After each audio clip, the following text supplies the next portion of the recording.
यादों में मनमोहन, देश का नमन। अलविदा डॉक्टर मनमोहन सिंह। पूर्व पीएम मनमोहन सिंह अब हमारे बीच नहीं है, लेकिन मनमोहन सिंह उस व्यक्ति का नाम था जिनका काम ही बोलता था। सादगीपूर्ण जीवन और चुपचाप अपने लक्ष्य की ओर बढ़ते जाना ही उनकी सबसे बड़ी पहचान थी। और यही वजह है कि आरबीआई गवर्नर से वित्त मंत्री तक और 10 साल तक उन्होंने देश की कमान संभाली और सियासी गुड़ाभाग न जानते हुए भी देश के अर्थतंत्र को आगे लेकर गए।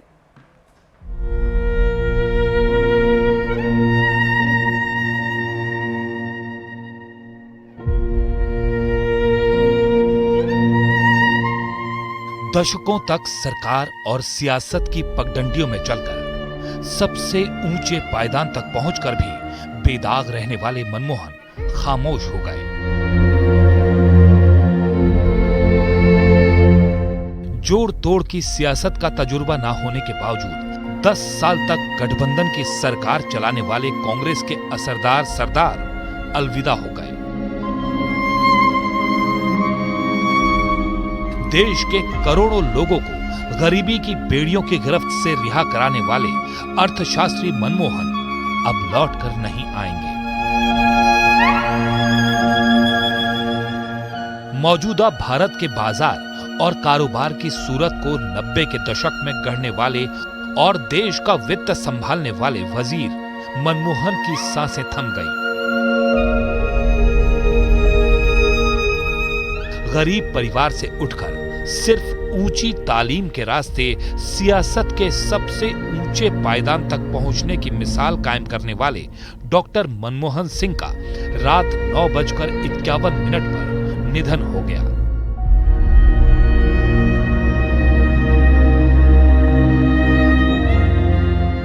बयानवे साल का उनका जीवन एक शून्य में समाहित हो गया। समय का पहिया अचानक थम सा गया। अर्थव्यवस्था का मुश्किल दौर हो या गठबंधन धर्म की सियासी दलदल, उनके चेहरे पर मुस्कान कभी छटी नहीं।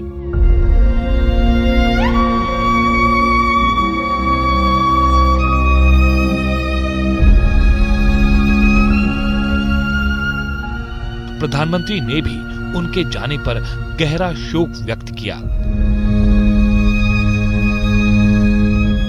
किसी ने बतौर वित्त मंत्री उनके योगदान को याद किया, किसी ने उनकी नेतृत्व क्षमता को याद किया, किसी को आम लोगों का जीवन आसान बनाने का उनका जुनून याद आया। कोई देश को समर्पित उनके ज्ञान और उनकी योग्यता के आगे नतमस्तक हुआ, तो किसी ने उनकी सादगी को सलाम किया। डॉक्टर मनमोहन सिंह की तबीयत पिछले कई महीनों से नासाज थी। आखिरी बार वो संसद में भी व्हील चेयर पर ही पहुंचे थे। उस वक्त देश सेवा के उनके जज्बे को हर किसी ने सलाम किया था, लेकिन गुरुवार की शाम को उनकी तबीयत अचानक इतनी बिगड़ी कि उन्हें अस्पताल ले जाना पड़ा। शाम करीब 8 बजे उन्हें दिल्ली के एम्स अस्पताल लाया गया, लेकिन डॉक्टरों की तमाम कोशिश बेकार हो गई।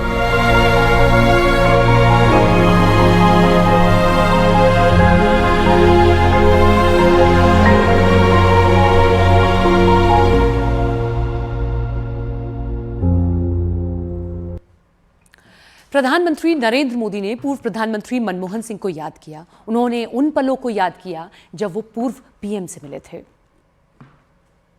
दलगत राजनीति से ऊपर उठकर उन्होंने हमेशा हर दल के व्यक्ति से संपर्क रखा, सबके लिए सहज उपलब्ध रहे।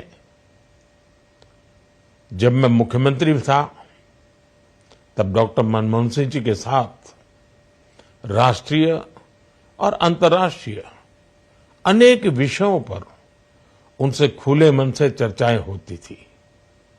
यहां दिल्ली आने के बाद भी मेरी उनसे समय समय पर बात होती थी, मुलाकात होती थी।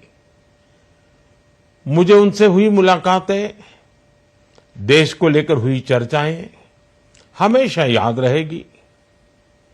अभी जब उनका जन्मदिन था तब भी मैंने उनसे बात की थी।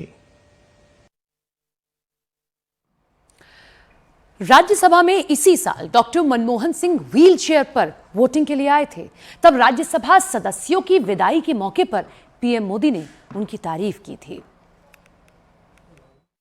लोकतंत्र की चर्चा होगी तो कुछ माननीय सदस्यों की जो चर्चा होगी उसमें माननीय डॉक्टर मनमोहन सिंह की योगदान की चर्चा जरूर होगी।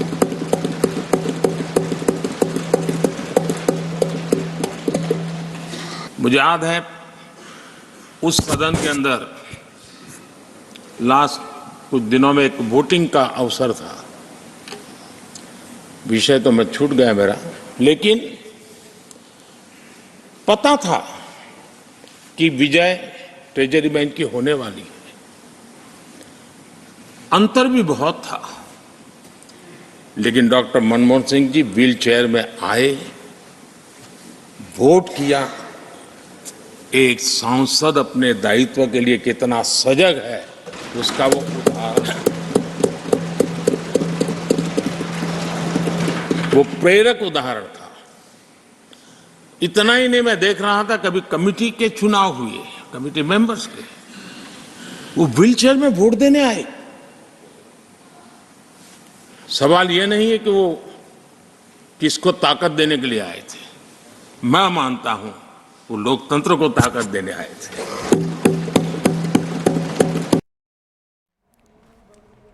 मनमोहन सिंह का जीवन किसी के लिए भी नजीर बन सकता है। जितनी सौम्यता, धैर्य के साथ उन्होंने बतौर प्रधानमंत्री देश की सेवा की, ठीक उसी तरह उन्होंने वित्त मंत्री की जिम्मेदारी को भी बखूबी निभाया।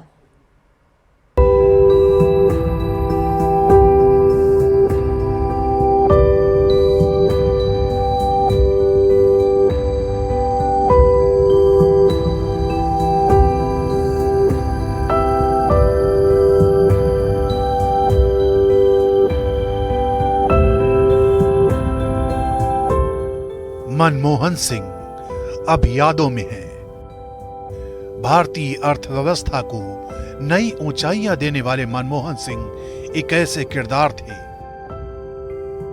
जिन्हें राजनीति का हिस्सा होने के बावजूद एक गैर राजनीतिक चरित्र वाला व्यक्ति माना जाता था।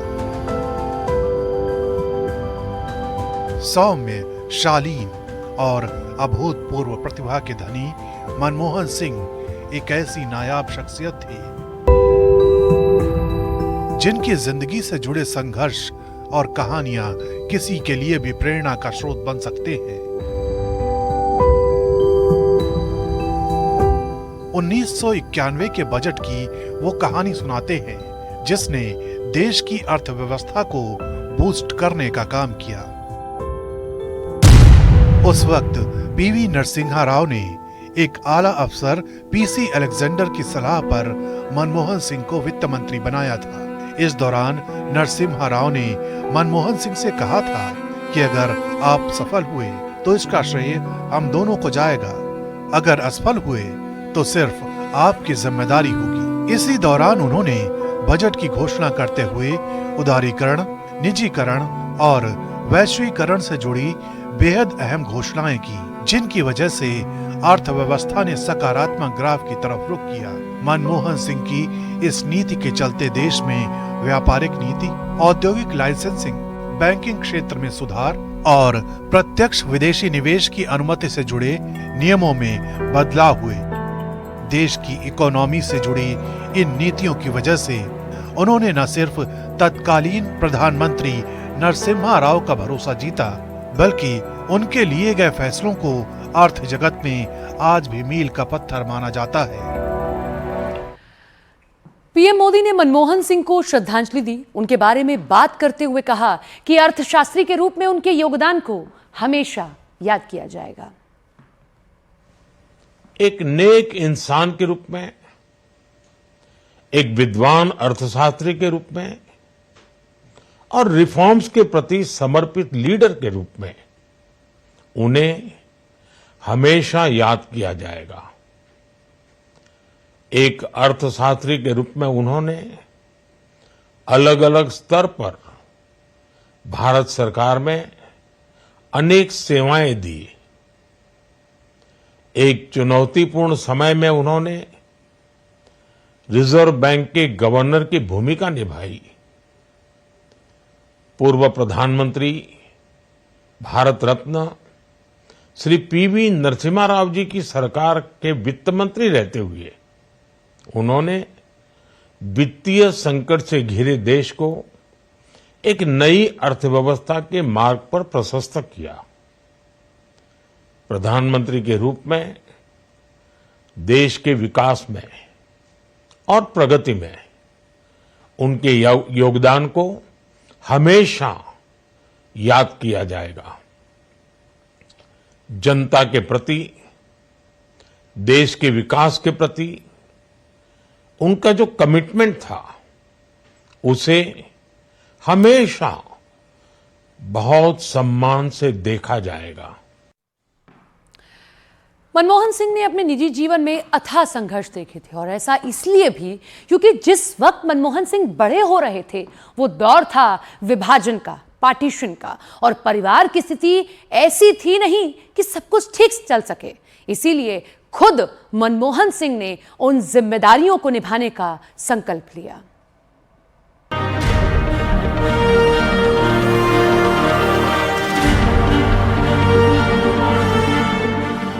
मनमोहन सिंह एक ऐसे राजनीतिक किरदार थे जिन्हें सत्ता और विपक्ष में बराबर सम्मान हासिल था। शांत चित्त और अभूतपूर्व प्रतिभा वाले राजनेता के तौर पर मनमोहन सिंह हर किसी के चहेते रहे।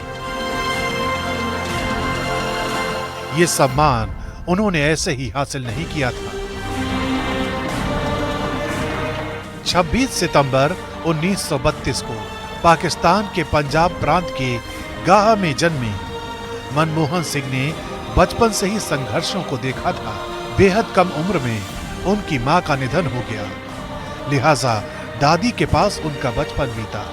ये वो दौर था जब देश विभाजन के मुहाने पर खड़ा था, यानी मनमोहन सिंह ऐसे वक्त में बड़े हुए जब देश ने विभाजन की बड़ी त्रासदी को देखा था। उसी दौरान उनका परिवार पाकिस्तान से भारत आया था। परिवार की आर्थिक स्थिति ठीक नहीं थी, इसलिए उन्होंने अपने परिवार को इस संकट से उबारने के लिए कठिन मेहनत का रास्ता चुना। वो रोजाना 10 से 15 किलोमीटर पैदल चलकर स्कूल जाते थे, जो ये बताता था कि शिक्षा के प्रति उनकी ललक क्या थी। और बचपन की इसी मेहनत का नतीजा था कि उन्होंने कैम्ब्रिज और ऑक्सफोर्ड विश्वविद्यालय तक का सफर तय किया। 1956 में मनमोहन सिंह को कैम्ब्रिज यूनिवर्सिटी का एडम स्मिथ सम्मान दिया गया। 1962 में मनमोहन सिंह ने ऑक्सफोर्ड से डिफिल किया। 1987 में भारत के दूसरे सर्वोच्च नागरिक सम्मान पद्म विभूषण से नवाजा गया। 1993 में सर्वश्रेष्ठ वित्त मंत्री के लिए एशिया मनी अवार्ड मिला, जबकि 1995 में Jawaharlal Nehru birth centenary award of Indian science Congress से मनमोहन सिंह सम्मानित किए गए। यानी संघर्षों की आंच में तपकर मनमोहन सिंह ने एक ऐसा मुकाम हासिल किया जिस मुकाम को हासिल करना किसी का भी सपना हो सकता है।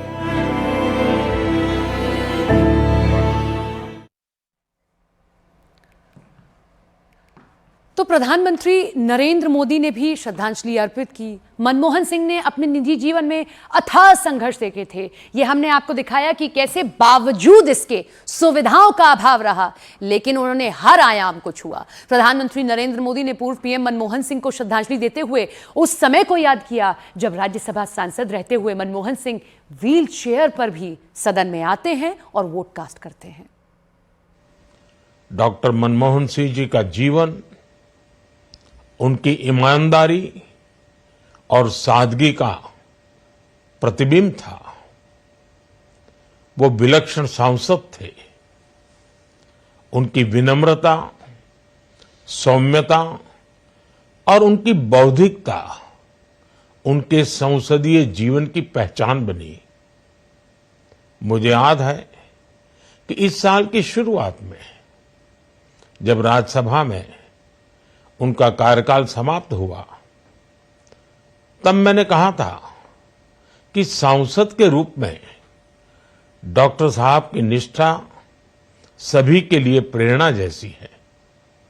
सत्र के समय अहम मौकों पर वो व्हीलचेयर पर बैठकर आते थे, अपना संसदीय दायित्व निभाते थे।